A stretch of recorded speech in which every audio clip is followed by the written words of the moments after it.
السلام عليكم ورحمة الله وبركاته. الحمد لله رب العالمين، والصلاة والسلام على أشرف الأنبياء والمرسلين وعلى آله وصحبه أجمعين. أما بعد. Sidang jemaah muslimin dan muslimat rahimani wa rahimakumullah, tuan-tuan dan puan-puan yang Allah rahmati sekalian. InsyaAllah pada pagi ini kita akan melanjutkan keterangan ayat yang ke-6, dan jika ada kesempatan kita masuk kepada ayat yang ke-7. Ayat yang ke-6 di dalam nota bercetak berada pada muka surat 71, manakala dalam PDF soft copy berada pada slide nombor 137. A'udzu billahi minasy syaithanir rajim.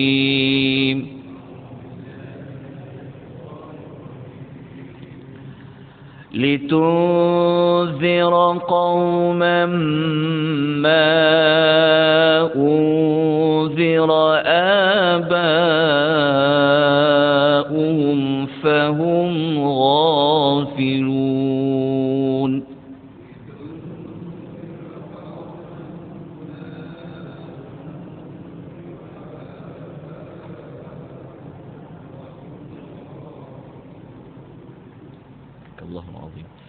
Okay, ayat yang ke-6 adalah ayat yang ada berkaitan dengan ayat yang sebelum.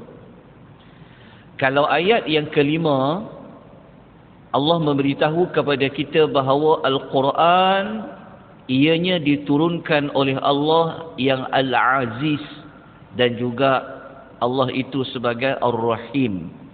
Dan kita juga mengetahui pada ayat sebelum ini Al-Quran merupakan sumber untuk membimbing kita bagaimana kita nak berada pada jalan yang lurus. Manakala pada ayat yang ke-6, memperincikan lagi cara, kaedah bagaimana Al-Quran membawa kita kepada jalan yang lurus, iaitu Al-Quran adalah kaedahnya, pendekatannya adalah memberikan peringatan, disebut dengan perkataan Al-Inzar. Baik, pada ayat yang ke-6, kalau kita baca terjemahnya, Allah mengatakan liutunzira, supaya engkau di sini merujuk kepada Nabi Muhammad sallallahu alaihi wasallam. Allah mengatakan Al-Quran yang Allah turunkan adalah digunakan untuk Nabi untuk memberikan inzar.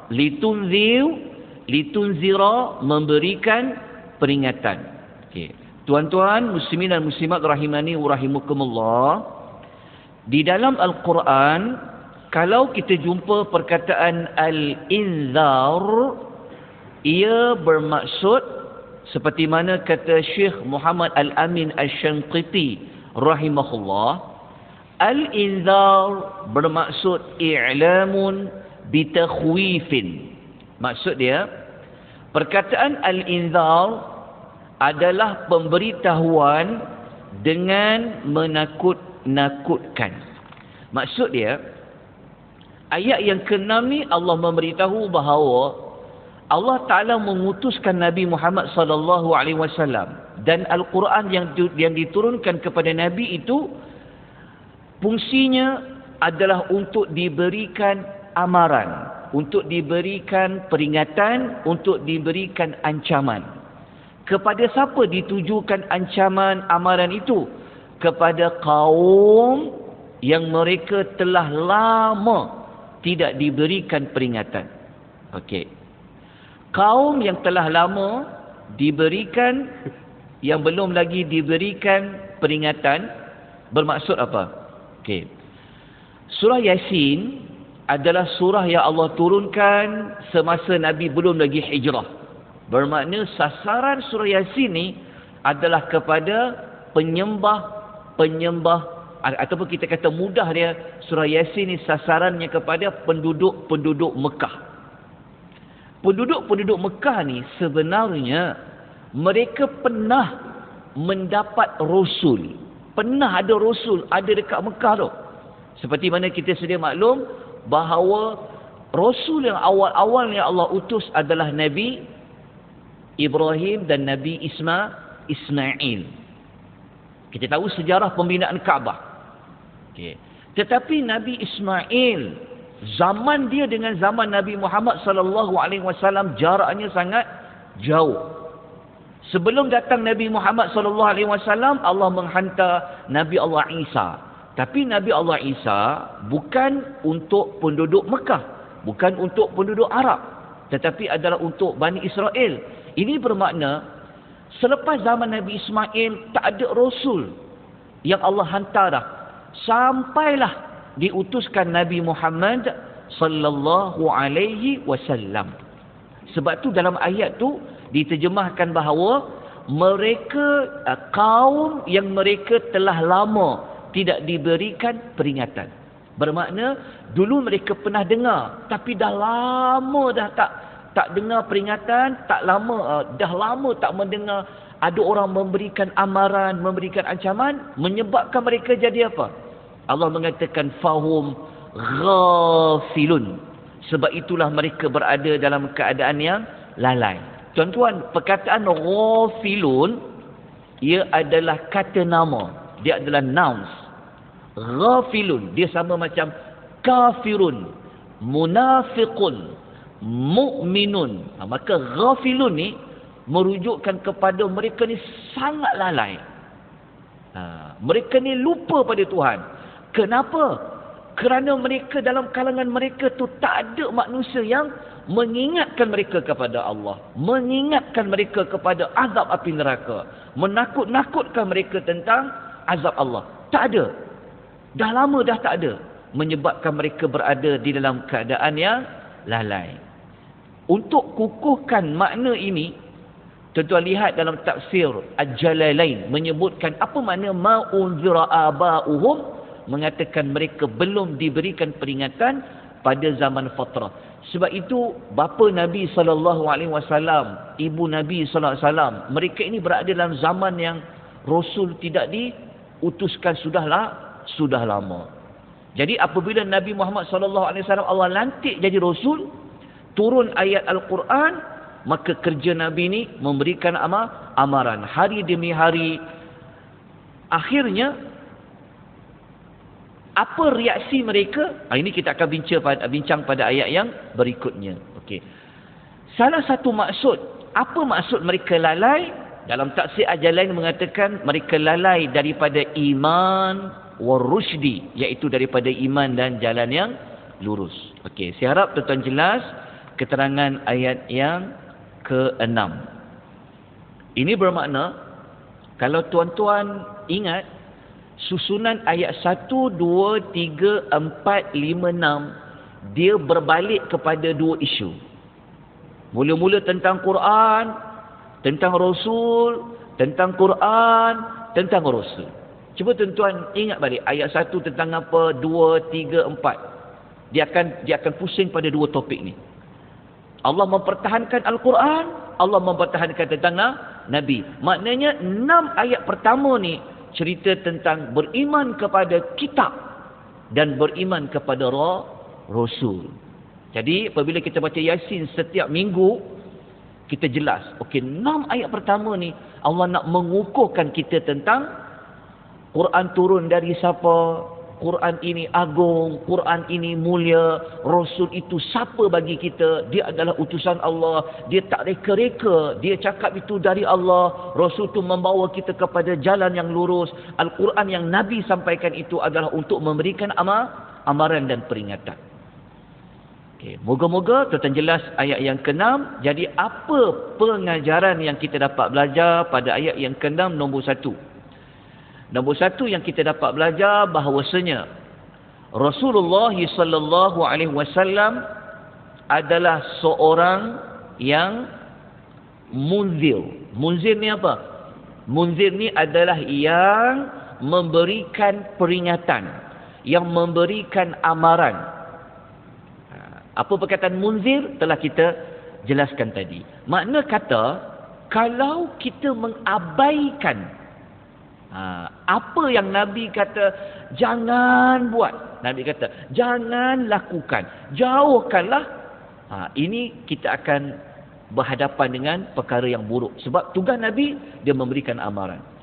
Pengajaran yang kedua yang kita dapat belajar di sini adalah siapa-siapa yang tidak mengambil kisah, dia mengabaikan apa yang Nabi sampaikan, ia termasuk dalam kumpulan orang-orang yang lalai. Jadi ayat yang ke-6 ni Allah mencela bagi sesiapa yang mengabaikan risalah-risalah kenabian. Maksud dia dakwah Nabi kalau tak diambil peduli, ditinggalkan, dia termasuk dalam kumpulan yang ghafilun, orang yang lalai. Pengajaran yang ketiga yang kita dapat belajar pada pagi ini menunjukkan kehikmahan Allah Subhanahu wa ta'ala dalam melakukan suatu perkara. Maksud dia apa? Maksudnya macam ni. Allah Ta'ala tak pernah buat sesuatu tanpa ada sebab, tanpa ada hikmah. Allah turunkan Quran, ada sebab. Allah hantar Rasul, ada sebab. Jadi ayat tu ke-6 tu secara tak langsung menunjukkan bahawa Nabi ini Allah hantar dia bukan tanpa sebab. Sebab dia apa? Litunzir. Jadi setiap yang Allah datangkan, setiap yang Allah lakukan itu ada hikmahnya. Jadi itu 3 pengajaran bagi ayat yang ke-6. Apa tindakan yang kita dapat lakukan untuk pagi ini bagi ayat yang ke-6? Sudah tentu kita dapat satu pelajaran yang penting. Tindakan kita jangan mengabaikan apa-apa dakwah yang berbentuk amaran, ancaman yang telah disampaikan oleh Nabi sallallahu alaihi wasallam, yang sudah pasti antara ancaman itu adalah ayat-ayat yang berbentuk amaran. Kalau kita baca, ingat surah pagi tadi tu ada juga cerita tentang amaran. Ingat rakaat yang kedua imam baca surah apa? Surah At-Tin kan? Kalau kita faham ayat dia tu, ada manusia Allah Ta'ala letakkan dia fi asfala safilin.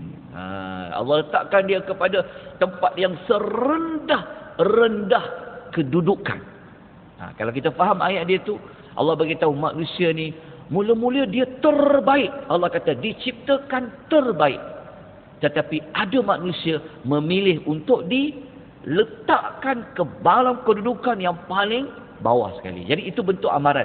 So seolah-olah kalau apa yang Nabi sampaikan melalui ayat Quran, kalau kita abaikan, maknanya kita berada dalam keadaan yang sangat bahaya. Jadi tindakan kita jangan mengabaikan dakwah apa yang Nabi sampaikan, apa saja amaran yang Nabi telah sebutkan. Tidak ada mana-mana peringatan yang telah Allah minta Nabi sampaikan. Tak ada yang Nabi tertinggal. Tak ada yang Nabi sembunyikan. Semua Nabi dah sampaikan. Sebab salah satu sifat Rasul, dia bersifat apa? At-tabligh, iaitu menyampaikan. Okey, kita lanjutkan dengan ayat yang ke-7. InsyaAllah ada sikit lagi waktu. Ayat yang ke-7.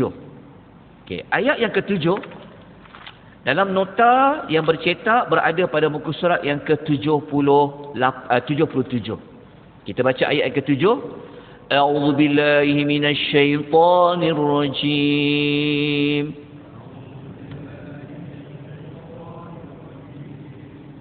Laqad haqqal qawlu 'ala aktharihim fahum la yu'minun.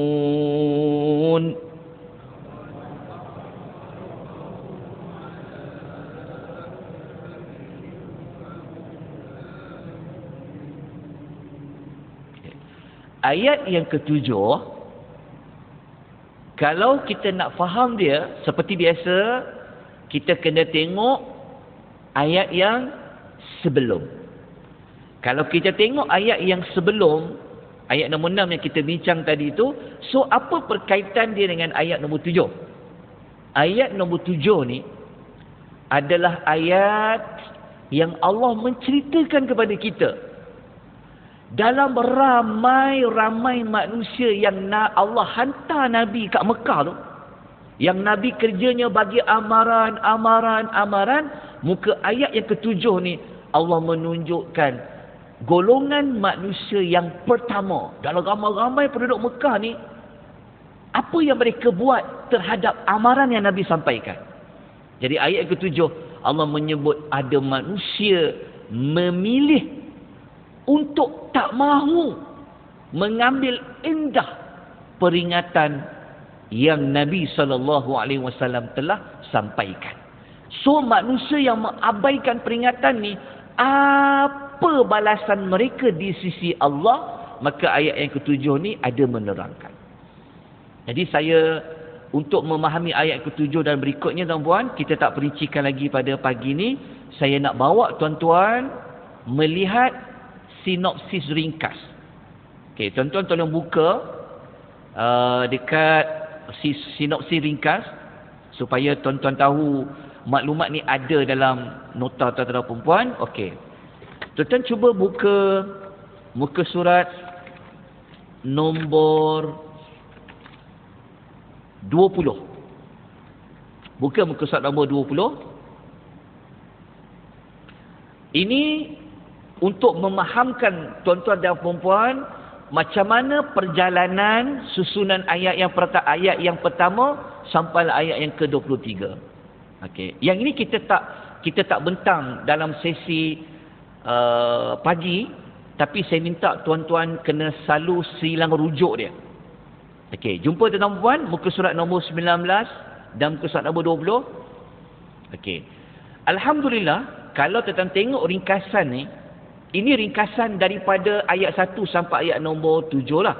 Okey, kalau tuan-tuan tengok ringkasan tu, ayat 1 sampai ayat 5 Allah cerita tentang apa?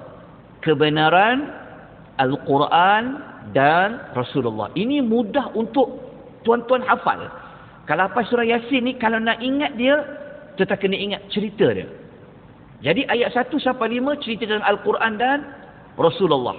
Dan pagi tadi yang kita mula tadi tu, Allah menceritakan tugas Rasulullah sallallahu alaihi wasallam. Okey. Tuan-tuan tengok yang nombor 7 sampai nombor 11. Tadi kita baca ayat 7. Maksud dia begini. Ayat 7 dengan ayat nombor 11 ni, dia nak perincikan ayat yang ke-6. Maksud dia macam ni. Ayat yang ke-6, Nabi bagikan peringatan, amaran. Sebab mereka dah lama tak dengar ada orang bagi amaran. Okey. Ayat 7, 8 sampai ayat 11, Allah menceritakan situasi penduduk Mekah tu, apa yang mereka buat terhadap amaran Nabi. Okey. Ayat 7 dan ayat 11 ni kalau nak lebih faham dia, tuan tengok ringkasan yang selepasnya, ada 2 kotak tu. Nampak tak? Ada yang menolak, ada yang menerima. Okay. Kena faham ayat dia ni. Okey. Yang menolak ayat 6 tu, yang menolak amaran tu, ia berada pada ayat 7 sampai 10. Ada manusia yang menerima amaran tu. Dia bermula pada ayat nombor 11. Dia 11 saja. Dia ada satu ayat saja. Jadi ayat 7 yang kita akan perincikan nanti, Allah Ta'ala nak bawa kita terlebih dahulu contoh manusia yang menolak amaran. Okey, jelas. Tetapi ada juga manusia yang menerima, yang dengar, yang ambil amaran tu. Itu pada ayat nombor 11. Okey. Boleh nampak menolak dan menerima? Okey, inilah yang Allah nak cerita pada kita dalam surah Yasin. Okey. Kalau dah boleh jelas maklumat ni, nanti senang nak baca, senang nak ingat, senang nak berhenti pada ayat yang keberapa. Tapi perinciannya insya-Allah besok kita akan masuk pada ayat yang ke-7. Jadi apabila masuk ayat 7, ingat, ayat 7 sampai 10 Allah nak bawa cerita manusia yang menolak apa? Menolak peringatan dulu. Okey, ayat nombor 7. Insya-Allah kita akan bicarakan dia dengan lebih lanjut pada keesokan paginya. Moga-moga tuan-tuan jelas tentang ke mana kita dah sampai pada cerita apa, faham tentang ayat tu, apa pengajaran yang kita dapat, apa yang kita nak kena buat. Moga-moga Allah memberkati pengisian kita pada pagi ini. Allah bagi berkat, Allah bagi rahmat kepada kita, dan kita semakin kukuh berada pada jalan yang lurus. Kita sudahi dengan tasbih kafarah dan suratul Asr. Subhanakallahumma wa bihamdika asyhadu an la ilaha illa anta astaghfiruka wa atubu ilaik. Wal 'asr innal insana lafi khusr illa alladhina amanu wa 'amilus salihat wa tawasaw bil haqq wa tawasaw bis sabr. Wabillahi taufiq wal hidayah. Wassalamu alaikum warahmatullahi wabarakatuh.